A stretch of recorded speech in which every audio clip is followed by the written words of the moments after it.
My guest for this episode is Stacey Hanke, a Hall of Fame speaker and an expert in influential communication. With over 2 decades of experience, she empowers Fortune 500 executives to master impactful communication and elevate their influence Monday to Monday. Her latest best-selling book is Influence Elevated: Maximizing Your Connections Monday to Monday. In this episode, Stacey unpacks the evolving nature of influence, why it's never static, and how leaders can elevate their presence, connection, and impact in an increasingly noisy world. From understanding your unique influence style to harnessing feedback as a tool for growth, Stacey shares insights that are both practical and transformative. So get ready to rethink influence and discover what it truly means to lead with impact. Welcome to the Good Leadership Podcast, where we engage with esteemed thought leaders and explore research-backed strategies and techniques that empower leaders at every level to achieve meaningful results that drive lasting change. Like to always start with a little bit of background on yourself. What got you interested in this topic? Gosh, how much time do we have, Charles? to do As this? much as you would like. Yeah, exactly. I'm so intrigued with body language. And you've heard me talk about the topic so many times at IMS. I'm so intrigued, Charles, with how can we behave the way we behave, say what we say, choose the words we choose. And we're so disconnected from what's really happening, how people are perceiving us, how our words are landing or not landing, and most importantly, the distractions that were created. Therefore, a number of years ago, I really started watching leaders. I was working for large corporations. I was always in the training department, training topics I probably should not have been training on. And sometimes I'd be training like time management or leadership skills, but it never included communication. I started to realize, wow, I could be teaching a leader who is so smart and years of experience, but if they can't communicate what they know, it doesn't even matter what I teach them. And that's where I really started to do some research. And then literally 24 years later, here we are really honing in on this topic of influence that seems to be more complicated than people are realizing, especially over the last couple of years with all the hybrid challenges that we've had.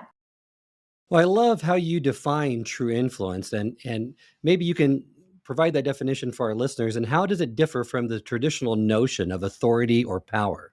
Yeah, the misperception is my years of experience. If I feel good, if I'm comfortable, then I have influence. And influence really is, it puts everyone on a same playing field, that your body language and your messaging, they're always consistent, Monday to Monday. Whether you're at home, whether you're on a virtual call, sending out a social media post and everything in between. Influence also means that the first interaction with someone that may not gain that trust, which is part of influence. It might not happen in that first interaction. Rather, it's a series of interaction over time that are consistent. And that's a lot to think about when you think about, wow, it takes more focus and thought than just hop on a Zoom call or a Teams call, and then your years of experience will determine the results or the influence that you have. That's a great insight. And you also mentioned that influence is never static. It's either growing or shrinking. I teach, a lot of my keynotes, and you've heard me talk about this at my IMS. I really think it's similar to anyone who's a professional in their field, like an athlete, a musician, actor, actress. They don't sit on the sidelines and just wait for the next game or the next movie to shoot. It's the constant practice they're doing behind the scenes that no one even realizes happening. And I think the same goes true when it comes to enhancing, elevating, no pun intended here, but elevating your influence. You can't sit still and just expect it's a checkoff. Elevating your influence is a journey, which for me means it's not stagnant. And those leaders, any of your followers right now that are watching this and think about people in their world that have influence, they're not born that way. There's no study that even shows that. It's the amount of practice that they do, feedback they get, opportunities where they're constantly observing themselves through recordings, through the eyes and ears of their listeners. That's what really determines, are you stagnant? And then what happens there, you just start losing that power, that presence of influence or trust, believability, or are you actually constantly developing it? I tell anyone that I work with, Charles, just enjoy the journey. the journey of elevating your influence, because there's never that destination. You never reach the sunset. It's a constant. Well, like you said, there's multiple platforms, generations of employees, fast changing product lines, lightning fast communication challenges, and all that growth in business sectors means one thing for your current level of influence is that it's got to grow. And if you aren't taking it to the next level through your messaging, through your expertise and your leadership, you're going to be drowned out by what you call all the noise.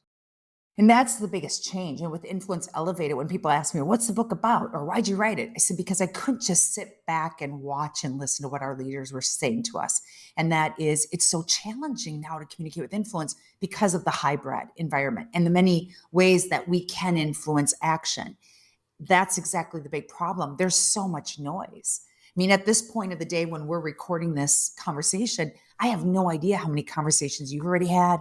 I have no idea how many conversations or podcasts your followers have already followed. It's what can I do? What can I say so that my message has value? It provides a return on your listeners' development. And it's what I'm doing. It's how I'm behaving right now. It's my word choice, the sound of my voice. It is all of that. But it's a constant practice because there's so much noise and you have to break through it. Today, it's more difficult than ever to differentiate yourself in your brand and to have influence over others. And what I love about your definition of a truly influential person is an individual who's willing to continuously ask themselves that daunting question of how influential am I really? It is, and I start out a lot of my keynotes that way. And I know this is a really big statement and you don't even know me yet, but that's the whole presence of it, right? And even my coach, when I am asking for deep dive feedback from them, they will always say to me, do you really think you're influential? From that question, and this is where Influence Elevated comes into play. I think the next really important question to ask ourselves is, when it comes to influence, what do you want? And really think about that. From there in the book, there is what I created, an impact IQ assessment. And it only takes 4 minutes. I wanted to make sure I created an assessment that was really, really quick or no one would do it. And it gives everyone, the reader, a chance to just really get a snapshot of where are they right now based on the assessment results compared to what they want. And when I say, and when it comes to influence, what do you want? It's also tied to, what do you want your reputation to say? What's your personal brand? What do you want people to say behind your back? Because if we do not have a baseline of really who are we when it comes to influence as a leader and what do we want, how do you know where to go?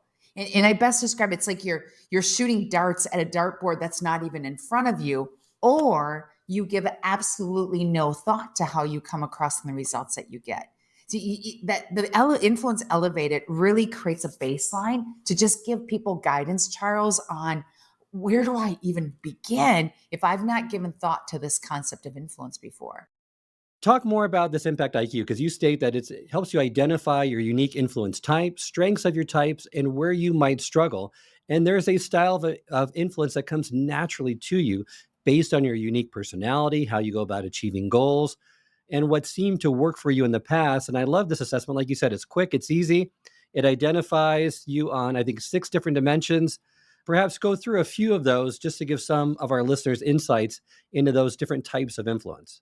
So out of the 6 styles that's in chapter 2 of the book, they're all different styles. It's kind of like any assessment that you've ever taken. It's not, all right, sorry to disappoint, Charles. If you're an inspiring influence, you got it. Like, you are all in. It's about, you want, ideally, not that you have to have each 6 style. I think you need to be aware of it and you need to be able to adapt based on who you're trying to influence. So say, for example, being that you're an inspiring influencer and you're talking to someone who's not really a visionary, they don't need that motivational piece. To them, it's seen as, okay, you're not trustworthy. I don't know if I trust you because you're trying to motivate me.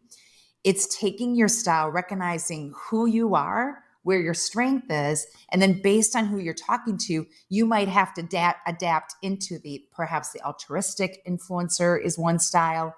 So that's what can make it complicated, but that's why I laid it out in the book so that there's guidelines on, no matter what style you are, There's examples of if this happens, then what other style do you need to tap into? Before we get too far into the influence styles, I hear this a lot from leaders that leadership and influence are often used interchangeably. But there's a distinction that you make, and you think it's critical for leaders to understand the difference, especially as it concerns how they influence others and their style. It's knowing, and I think it goes back to Charles, what you want when it comes to influence, then knowing where you tend to lean to on this impact assessment. Because I can tell you, I've worked with numerous CEOs who they have leadership skills. That's why they're the CEO, that's why the CFO. Their executive assistants, though, have more influence than they do. I think that is why, right? I write and I research this topic of influence because influence is it can be like almost a flat line that no matter what your level of experience is, your title, that doesn't guarantee that you have influence. Just because you're a leader doesn't guarantee it. And that's really what our work as a team and all this research is really to point out that pull out the title for a moment and just even look at what kind of influential leader are you with your family. That's another benefit of the impact IQ assessment.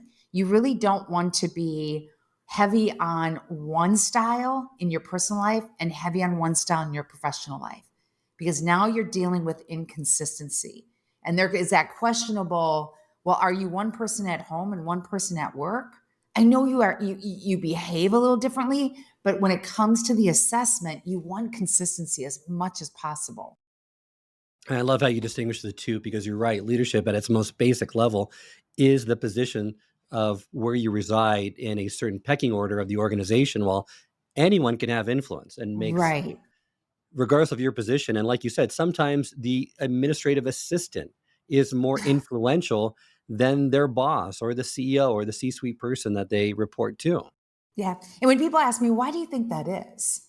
When I really dive deep of why is certain individuals more influential than others, I think it's their level of awareness. They're so in tuned with how they come across, what they want, and they have this talent or even this awareness of how to adapt their message to the different people that they're trying to influence. And how does that happen? A lot of it is they've been just so open to feedback. A lot of it is they're very clear on what they want. And the other side of it, at some point, they've had opportunities to see themselves through the eyes and ears of their listeners. They've done some type of recording. Now, if it's watching a Zoom call or it's physically recording themselves, that's what gets them to that next level of more of a consistent level of influence. And something that I think a lot of leaders miss is you must be granted permission to exert influence in other people's lives. It's not just something that's taken for granted. So it's really that permission-based approach that you need to move forward with to really get influence with someone else. There's another chapter later on in the book. And when we did the book and did the 4 years of research, I was really looking for what has changed and why has it changed? And then what can I do to help you? And believe it or not, something that seems so common sense, we're losing warmth and empathy.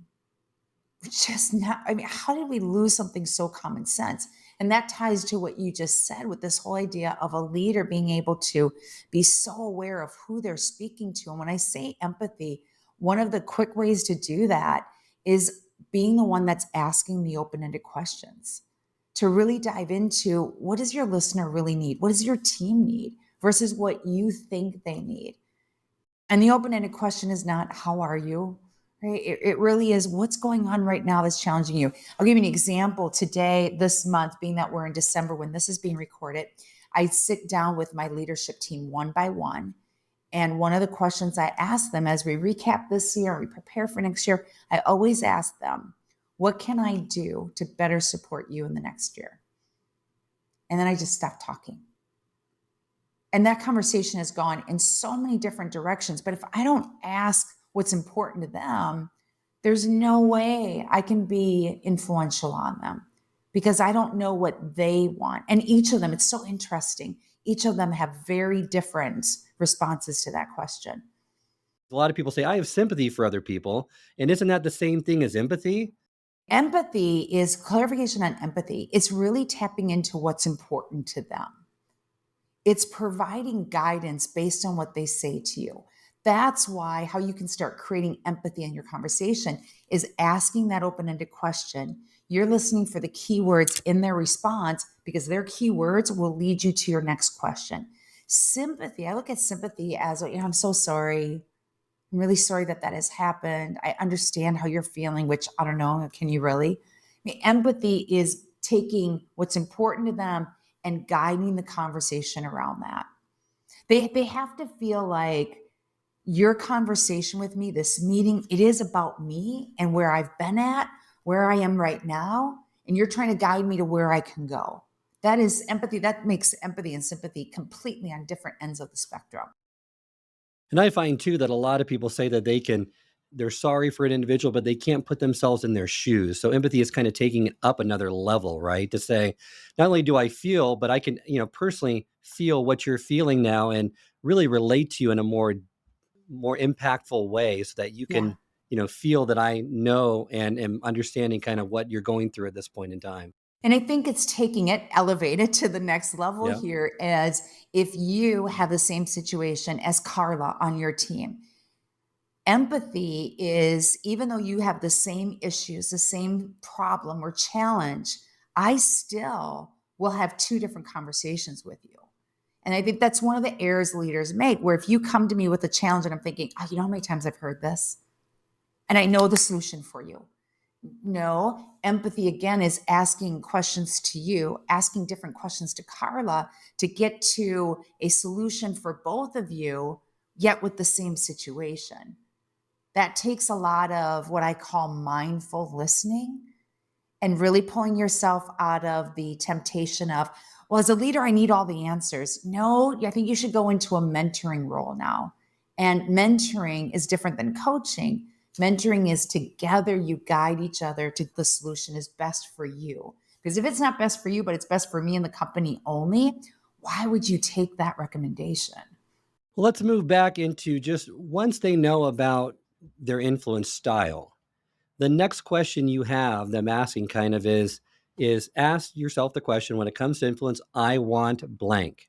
So for these different style types, if you're an inspiring type, I want to thrive is a common reason, right? If you're in the altruistic type, I want to empower is a common reason why you want to have influence. How does that really connect the dots for them to be more influential? Think it gives you the chance to, well, if I want to be empowered, then we have to figure out what are you going to be empowered? What right now are you doing that's preventing that from being at the level that you want it to be? For example, if I say, well, I want to be more confident, then I'm going to start to take a look at where am I lacking that? And that's a question I ask any leader before I mentor them. When I ask them, what do you want? Now let's look at your influence assessment. What type are you? And there's a gap of confidence. We'll start then looking at, well, what's happening now in your communication that's not preventing that from happening or is preventing that from happening? And they say, I have no idea. That's when I say, okay, so we're going to record yourself. Like I can pick up where the gap already is. Once I know what they want, what their style is, I can see the gap.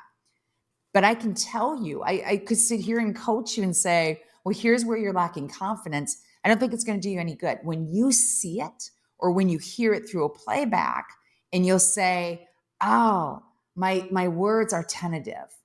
My voice, I sound like I'm always questioning myself. That's where I would start coaching you on that piece and give you guidance. So now you can see there's a combination of three. It's do the assessment, do the I want, and whatever it is that you want, you've got to take a close look of where's the gap. And that next step then is to match it with your team's profile and their influence. Because the greatest influence happens when you take the time to understand what most influences the members of your team and ask them, have them take the I want question challenge, identify their influence styles so that you can better influence them. Yeah. And we're going through that right now. So the first task was I just asked the team, just read the book. So you know what we're talking about here, right? Not a bad idea to do that. And now they're taking the assessment, they're doing the I want. And in 2 weeks, we're going to get together and we're going to have that conversation. Now, within my team, we've done many assessments. We've done communication styles, we've done DISC, Strength Finders, Colby, and we're constantly checking in because what I've learned is, again, this is a journey. I'll have them take this assessment again, probably in, I would say in Q2. I'll have them do it again. Because even the strength finders that we've done, there are always different responses depending on what's happening in their professional life, their personal life. And if you don't know where your listeners, where your team sits, you may be very clear on yours. So now you're communicating based on your style. But the key with the assessment is you've got to adapt your style to the altruistic, to the inspiring, or whatever style it might be. Let's talk about some of those key components of influence. And one that always comes up, and I'm glad you have it in the book, is feedback. And we have islands of feedback, right? We have the silent feedback, which is really not silent, and it undermines trust because eventually someone comes to realize that you have pointed them into a corner or you haven't helped them in ways that you should. And on the other extreme is that screeching feedback, right? Where it's just that leaves communication scars. It doesn't lead anywhere other than frustration and tuning out. What is the type of feedback that a leader should be soliciting from others and giving themselves to build their influence? Yeah, I think it's the method of it, because we do in the book, I list like different names that we attach to it just so they are recognizable. The key with feedback is always to prepare for it. And I get asked this all the time. How do I give the feedback? Well, if you're the one asking for the feedback, if you really want to get not silence, not screeching, right? You got to get right in between. It's prepare for the feedback. So, for example, right before we got on this call, if I would have said to you, Charles, I'm working on this, or I want to make sure I come across this way, which ties to my I want question, you know what to listen for. You can give me more valuable feedback. After our interview, our conversation, I would ask you, all right, what did you see? What did you hear? Based on how I prepared for it. When we don't prepare for it, forget it. It doesn't happen. So even as a leader, if one of your team members says, hey, can you give me feedback? Might be after the fact. The next time, say to them, I am happy to give you feedback. Just tell me what you want me to watch for. Now, if it does happen after the fact, this is the style. It is, I think it's consistent feedback, not every day. But the worst thing a leader does is every 6 months we give feedback. We've got the performance reviews. I'm thinking, are you kidding me? It's too late. You're going to give them feedback. You've got to give the interactive feedback is key, where you're coaching someone in the moment. You've seen me do that on IMS sessions. And it's to be consistent. Follow up. If I gave you feedback around how you delivered today, then I'm going to check in with you on a time that we agreed upon on how are you doing? Are you still giving the feedback? We do it with our mentoring, where it's the consistent feedback. But it's also being very clear. It's being very clear based on what they want and what they want to accomplish. Don't sugarcoat it. I think all negative feedback is tough. All positive feedback, you don't want to be going down that road either. The consistency is the key, and preparing for it. So there's clarity there. And you mentioned true influence isn't about domination, it's about connection. So that feedback provides a great way to further connect with your team members. And you have a great acronym on successful feedback, and it's PARTS, PARTS, and they stand for positive, actionable, relational, timely, and specific. That's what feedback needs to be Yeah. in order to have the impact that you want it to have. Is there any part of that framework that you find that leaders really struggle with? It's the timely and it's the specific. The timely, they don't have the consistency of it. And no pun, but it's like, I forgot. I didn't schedule it. So if you're like me, I put it on the calendar. I literally did that this morning of who do I need to talk to this month? How much time are we going to do? And then the specific goes back to it's a lot easier to have specific feedback if you prepare for it. If in agreement, I know exactly what you want me to give you feedback on. It's similar to if you've ever had a personal trainer, and let's say whether they're going to lift weights with you or do cardio with you. If you just went in and they say, so what do you want? What's your goals? You're like, I don't know. You decide. It's never going to happen. So the timely, being consistent, and the specific, because the specific, you can measure it then. Did it happen these past 2 weeks? Did it work? Did it not work? And when they fall off the track, which we all do, you at least have that constant guideline. Absolutely. And that really speaks also to the relational piece, which I find a lot of leaders, if they don't have that relational piece, where if they don't know how much you care, they don't know, they aren't going to care about how much you know, right? So you have to build that up before you really can give them the feedback to where it sticks. Which goes back to empathy. If you're talking about feedback has always been seen as it's a negative. You did something wrong, slap your hand, take you to the principal's office. And to me, I say to them, it's a gift and you can take it or leave it. That's the beauty of it. You don't have to take it if it doesn't tie to what you want when it comes to influence. But it is, it's considered a gift for any of your followers that right now have a coach, a mentor, an accountability partner or buddy. That's a gift. We cannot elevate our influence by ourselves, nor should we. It's too hard, it's too complicated versus having someone to guide you along the way. I hope this episode has provided you with valuable insights. If it has, I ask you to share it with someone who would also benefit from it. If you've been enjoying and gaining knowledge from this podcast, then subscribe to our YouTube channel where you can find all the previous episodes of the podcast and additional learning resources. You can also subscribe to the podcast on Apple or Spotify and leave up to a 5-star review.